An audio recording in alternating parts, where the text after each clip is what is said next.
Apreciados oyentes, muy buenos días. Esto es Reflexiones Matinales Llave de David.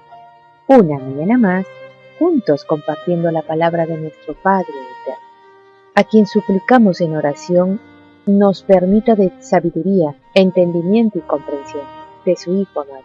Para el tema preparado para hoy, que se titula La suegra de Pedro, el texto bíblico lo encontramos en el libro de Mateo, capítulo 8, versos 14 y 15, que nos dice: Vino Yahshua a casa de Pedro, y vio a la suegra de éste postrada en cama, con fiebre, y tocó su mano, y la fiebre la dejó, y ella se levantó y les servía. Mientras que la congregación que se hallaba en la sinagoga permanecía muda de asombro, el Redentor se retiró a la casa de Pedro para descansar un poco. Pero allí también había caído una sombra. La suegra de Pedro estaba enferma de una grande fiebre. El Mesías reprendió la dolencia, y la enferma se levantó y atendió las necesidades del Maestro y sus discípulos. Las noticias de la obra del Mesías cundieron rápidamente por todo Capernaum. Por temor a los rabinos, el pueblo no se atrevía a buscar curación durante el día de reposo, séptimo día. Pero apenas hubo desaparecido el sol en el horizonte, se produjo una gran conmoción. De las casas, los talleres y las plazas, los habitantes de la ciudad se dirigieron hacia la humilde morada que albergaba al Mesías. Los enfermos eran traídos en sus camas. Venían apoyándose en bastones o sostenidos por amigos, y se acercaban tambaleantes y débiles a la presencia del Salvador. Durante horas y horas llegaban y se iban, porque nadie sabía si al día siguiente encontrarían al médico todavía entre ellos. Nunca antes había presenciado Capernaum un día como ese. Llenaban el aire las voces de triunfo y de liberación. El Salvador se regocijaba por la alegría que había despertado. Mientras presenciaba los sufrimientos de aquellos que habían acudido a él, su corazón se conmovía de simpatía y se regocijaba en su poder de devolverles la salud y la felicidad. El Hijo del Altísimo no cesó de trabajar hasta que el último doliente hubo quedado aliviado. Ya era muy avanzada la noche cuando la muchedumbre se fue, y el silencio descendió sobre el hogar de Simón. Había terminado el largo día lleno de excitación, y el Mesías buscó descanso. Pero mientras la ciudad estaba aún envuelta por el sueño, el Salvador, levantándose muy de mañana, aún muy de noche, salió y se fue a un lugar desierto y allí oraba.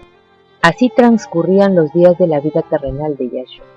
A menudo despedía a sus discípulos para que visitaran sus hogares y descansasen, pero resistía amablemente a sus esfuerzos de apartarle de sus labores.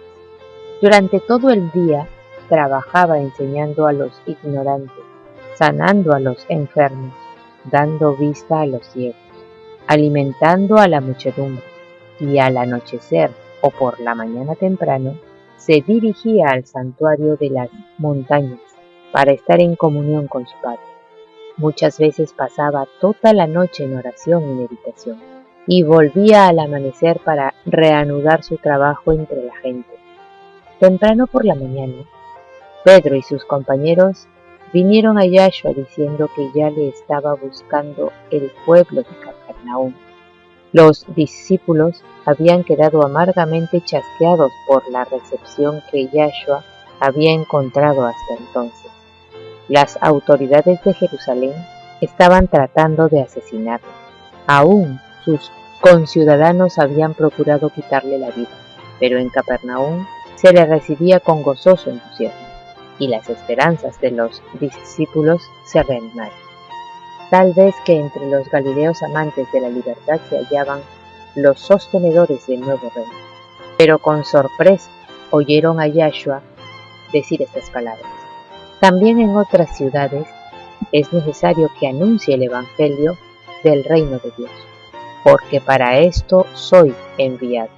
En la agitación de que era presa Capernaum, había peligro de que se perdiera de vista el objeto de su misión. Yahshua no se daba por satisfecho con llamar la atención sobre sí mismo como mero adivino o sanador de dolencias físicas. Quería atraer a los hombres como su Salvador, mientras que las muchedumbres anhelaban creer que Yahshua había venido como rey para establecer un reino terrenal.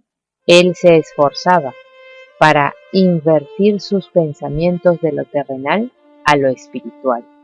El mero éxito mundano hubiera impedido su obra. No había egoísmo en su vida. Yahshua no se valió de ninguno de los medios que emplean los hombres para granjearse la lealtad y el homenaje. La gloria y el poder del Hijo del Altísimo aparecieron a la vista del mundo para deslumbrar los sentidos con su gloria. Escrito está del Mesías, como el alba está aparejada su salida. Suave y gradualmente raya el alba, disipando las tinieblas y despertando el mundo a la vida. Así también nacía el sol de justicia, trayendo en sus alas salud. Apreciados oyentes, que Yahweh nos bendiga. Hasta mañana.